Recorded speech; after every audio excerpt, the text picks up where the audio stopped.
सर्वमंगल्य मांगल्ये शिवे सर्वार्थ साधिके शरण्ये त्र्यंबके गौरी नारायणी नमोस्तुते. नमस्कार मंडळी, स्वागत आहे तुमचं माझ्या एका नवीन व्हिडिओमध्ये. तर आज आहे वसंत पंचमी तसेच सरस्वती पूजन. तर मी तुम्हाला वसंत पंचमीची कथा सांगणार आहे. ही कथा ऐकल्यामुळे आपल्या घरामध्ये सुख शांती समृद्धी येते, मुलांची अभ्यासामध्ये नोकरीमध्ये प्रगती होते. व्हिडिओ स्किप न करता ही कथा शेवटपर्यंत जरूर ऐका. चॅनलवरती नवीन असाल तर चॅनल लाईक करा आणि सबस्क्राईब देखील करा.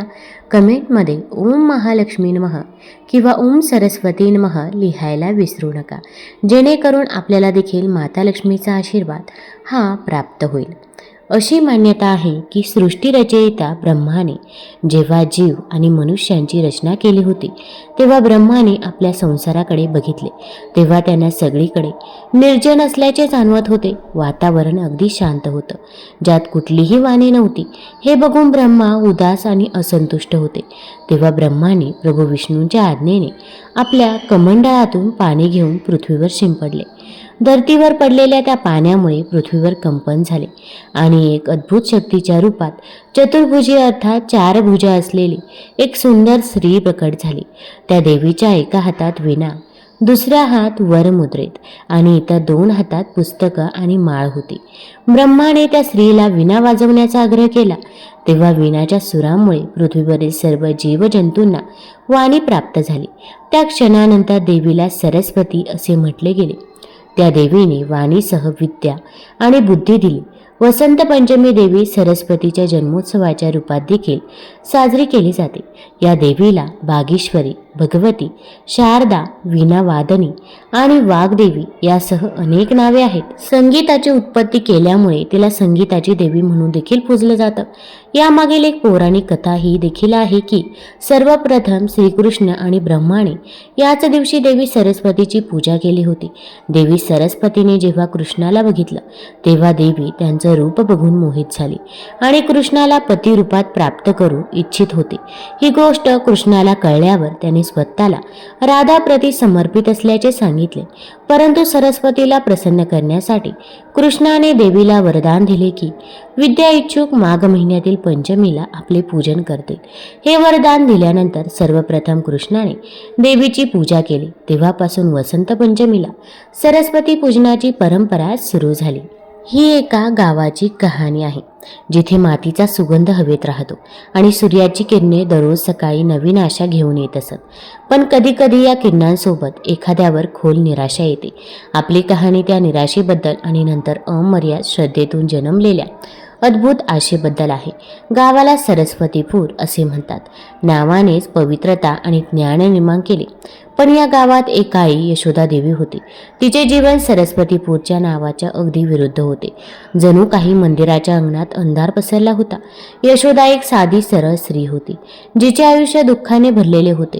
तिचा पती अकाली मृत्युमुखी पडला होता आणि तिचा एकमेव आधार तिचा तरुण मुलगा गोपाळ होता, ज्याचे नाव कृष्णासारखे होते. पण त्याच्या नशिबाने यशोदेच्या हृदयाला प्रत्येक क्षणी छेद देणारा शाप दिला. गोपाळ जन्मापासून मुका होता. अरे नशीब, तू किती दुर्दैवी आहेस. यशोदा, तू तुझ्या स्वतःच्या मुलाचा चेहरा पाहू शकत नाहीस, त्याला बोलताना ऐकू शकत नाहीस. हे मागील जन्मातील पापांचे परिणाम आहे.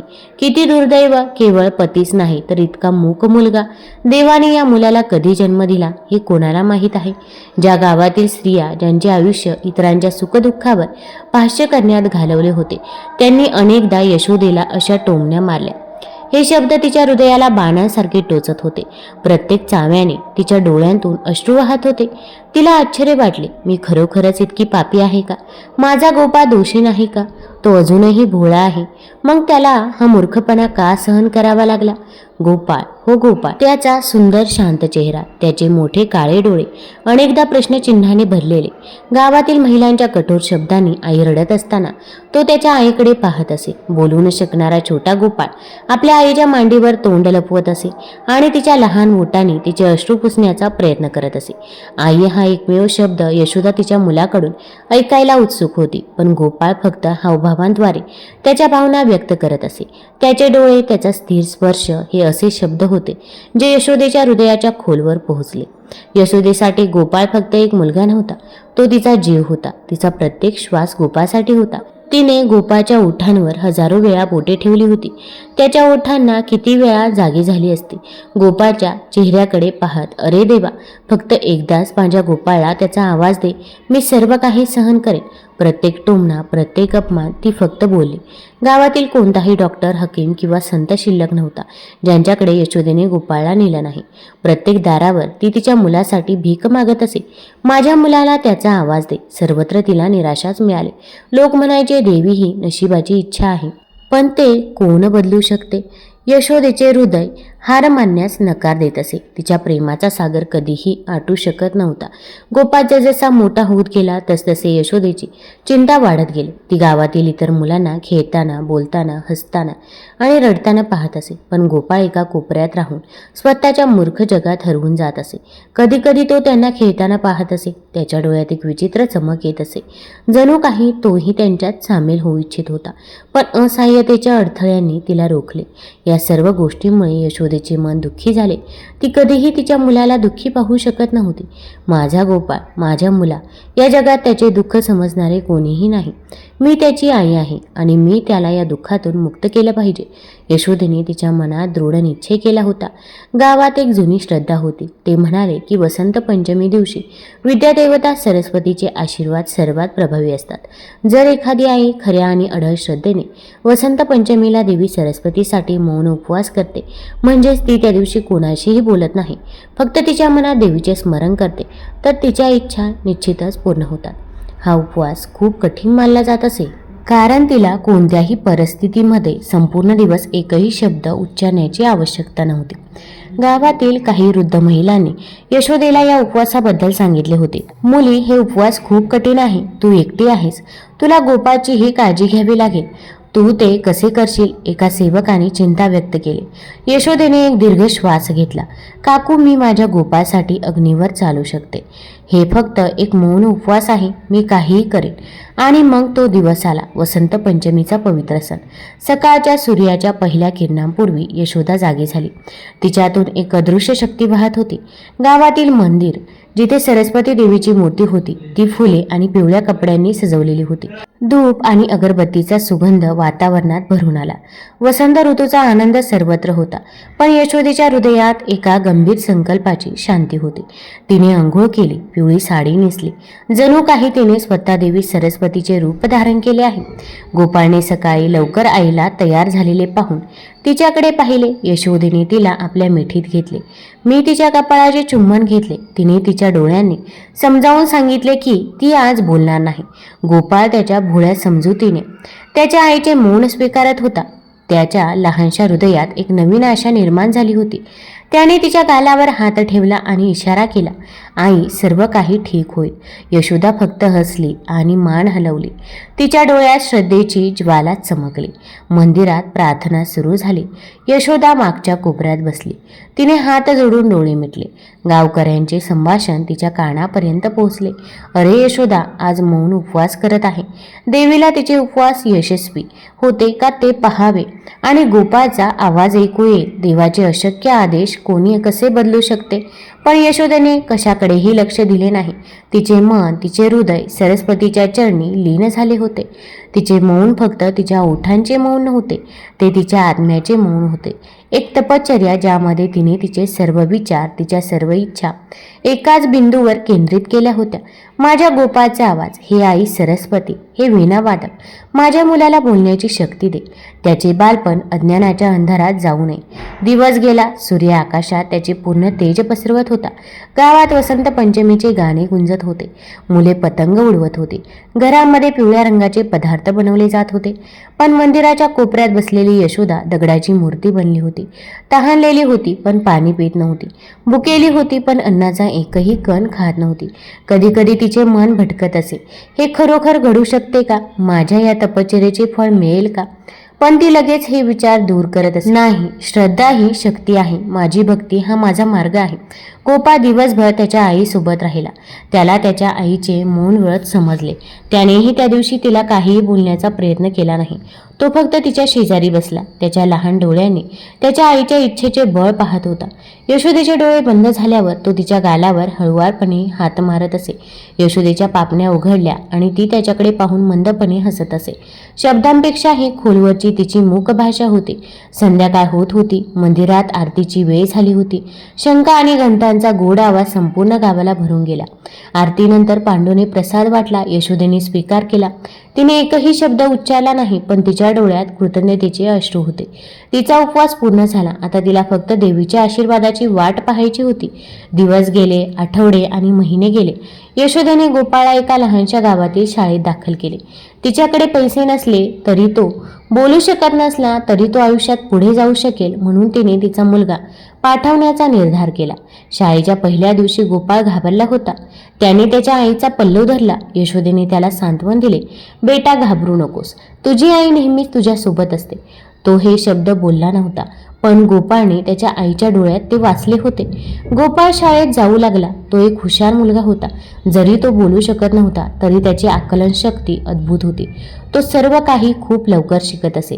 त्याच्या समर्पणाने शिक्षकही प्रभावित झाले. तो त्यांच्या प्रश्नांची उत्तरे फक्त हावभावांनी देत असे. यशोदा दररोज शाळेबाहेर उभी राहून तिच्या मुलाला पाहत असे. तिच्या नजरा गोपाळवर खेळल्या होत्या. एके दिवशी शाळेत वसंत उत्सवाचे आयोजन करण्यात आले. मुलांना स्टेजवर येऊन कविता म्हणायच्या होत्या, गाणी म्हणायची होती किंवा नाटक सादर करायचे होते. गावातील सर्वांना आमंत्रित करण्यात आले होते. यशोदा देखील आली. ती मागे उभी राहिली. तिचे पाय वर केले जेणेकरून कोणीही तिची उपस्थिती लक्षात घेऊ नये. तिला माहीत होते की गोपाळ बोलू शकत नाही, पण तरीही एक आई म्हणून ती त्याला भेटायला आली. कदाचित तिला आशा होती की आज तिला तिचा मुलगा हसताना दिसेल. एक एक करून मुले स्टेजवर आली. काहींनी ज्ञानावर कविता म्हटल्या तर काहींनी देशभक्तीपर. संपूर्ण गाव टाळ्यांच्या कडकडात गुंजले. मग स्टेजवरती पुढचे नाव घेतले गेले. आता आपण गोपाळला आमच्या इयत्ता पहिलीतील लहान विद्यार्थ्याला आमंत्रित करतो. गोपाळ, तुला काहीतरी गाणी म्हणायचे आहे का? यशोदाचे हृदय पिवटून गेले. गोपाळ, माझा गोपाळ, पण तो कसा आहे? तिच्या मनात हजार प्रश्न आले. काही गावकरीही कुजबुजले. अरे, हा यशोदेचा मुका मुलगा आहे. ते त्याला का बोलवत आहे? गोपाळ हळूहळू स्टेजकडे चालत गेला. त्याचे छोटे पाय भीतीने थरथर कापत होते. त्याने गर्दीकडे पाहिले. मग त्याची नजर थेट पायऱ्यांच्या पायथ्याशी उभ्या असलेल्या त्याच्या आईला शोधत होती. यशोदेने त्याला प्रोत्साहन दिले आणि तिच्या डोळ्यांनी म्हणाले, बेटा, घाबरू नकोस.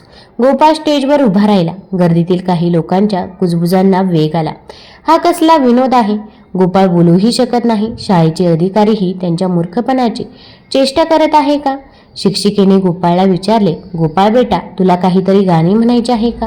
घाबरू नकोस. गोपाळने त्याच्या आईकडे घाबरून पाहिले. यशोदेचे हृदय धडधडत होते. तिला वाटले की लोक पुन्हा तिच्या मुलाची चेष्टा करतील. तिच्या डोळ्यात अश्रू आले आणि मग तिने कल्पनाही केली नव्हती असे काहीतरी घडले. गोपाळने डोळे बंद केले. त्याने एक दीर्घ श्वास घेतला. त्याची छोटी छाती धडधडत होती. अचानक संपूर्ण गावाला एक अनामिक आवाज ऐकू आला. गोपाळचा असा आवाज जो कोणीही कधीच ऐकला नव्हता. आई, या एका शब्दाने हळुवारपणे, दृढतेने संपूर्ण गाव स्तब्ध झाले. क्षणभर शांतता पसरली. त्यांनी जे ऐकले त्यावर कोणाचाही विश्वास बसत नव्हता. कधीही बोलता न येणारा मुका मुलगा गोपाळ आई असा हाक मारत होता. यशोदेच्या डोळ्यात अश्रू तरळले. यावेळी ते दुःखाचे अश्रू नव्हते, ते आनंदाचे अश्रू होते.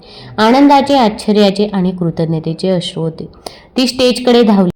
तिचा श्वास रोखला गेला. गोपाळ त्याच्या आईला पाहून स्टेजवर उडी मारून तिच्याकडे धावला. आई, गोपाळ पुन्हा म्हणाला. यावेळी थोडे अधिक स्पष्टपणे, थोडे अधिक जोरात. यशोदाने तिच्या मुलाला आपल्या मिठीत घेतले आणि त्याला घट्ट मिठी मारली. माझ्या मुला, माझ्या प्रिय, तू बोलत आहेस. माझा गोपाळ बोलत आहे. ती रडली, ती हसली. हा आनंद तिच्यासाठी जगातील सर्वात मोठा खजिना होता. काही क्षणांपूर्वी गोपाळच्या मूर्खपणाबद्दल कुजबुजणारे गावकरी आता निशब्द झाले. त्यांच्या डोळ्यातही आनंदाचे अश्रू आले. हा एक चमत्कार होता, एक चमत्कार ज्याने सर्व काही बदलून टाकले होते. शिक्षक धावत आले. गोपाळ मुला, तू खरोखर बोलत आहेस? गोपाळने त्याच्या आईच्या मांडीवर आपला चेहरा लपवला आणि नंतर हळुवारपणे म्हणाला, हो आई. वसंत पंचमीला यशोदेची मूक प्रार्थना, तिची अढळ भक्ती आणि तिचे निस्वार्थ प्रेम हे सर्व खरे ठरले होते. आई सरस्वतीने त्याची तपश्चर्या स्वीकारली होती. त्याच्या आईच्या अढळ भक्तीपुढे नशिबानेही नतमस्तक झाले होते. त्या दिवसापासून गोपाळचे आयुष्य पूर्णपणे बदलले. तो शाळेत सर्वांशी बोलायचा, खेळायचा आणि हसायचा. आई हा शब्द त्याचा पहिला आणि सर्वात प्रिय शब्द बनला होता. तो प्रत्येक क्षणी त्याच्या आईला आई म्हणत असे आणि यशोदेचे हृदय प्रत्येक वेळी आनंदाने फुलून यायचे. गावकरी आता यशोदेला टोमणे मारत नव्हते. ते तिला देवीसारखे वागवायचे. तिच्या भक्तीची कहाणी गावात पसरली. ते म्हणाले की यशोदेच्या तपश्चर्येने दगडही वितळला होता. आई सरस्वतीने तिला प्रत्यक्ष दर्शन दिले होते. यशोदेने कधीही तिचा विश्वास सोडला नाही. तिच्या निस्वार्थीपणा, भक्ती आणि त्यागाने अशक्य गोष्टी शक्य झाल्या होत्या. तिने हे सिद्ध केले होते की आईचे प्रेम आणि देवावरील तिचा अढळ विश्वास जगातील प्रत्येक अडचणीवर मात करू शकतो. गोपाळचा आनंदी आवाज आता तिच्या आयुष्यातील सर्वात मधुर संगीत बनला होता आणि प्रत्येक वेळी गोपाळ जेव्हा जेव्हा आई म्हणत असे तेव्हा यशोदेला असे वाटायचे की जणू देवी सरस्वती स्वतः तिच्या कानात अमृत ओतत आहे. ही कहाणी फक्त एका मुलाच्या शुद्धीवर परत येण्याबद्दल नव्हती. ही एका आईच्या अढळ श्रद्धा, प्रेम आणि त्यागाची अमरगाथा होती. याने मानवतेला शिकवले की श्रद्धेने प्रत्येक अशक्य काम शक्य होते आणि प्रत्येक मूक प्रार्थनेचे फळ निश्चितच मिळते. प्रिय मित्रांनो, जर तुम्हाला ही कहाणी आवडली असेल तर चॅनलला लाईक करा, सबस्क्राईब करा आणि आपल्या मित्रपरिवारासोबत जरूर शेअर करा. धन्यवाद.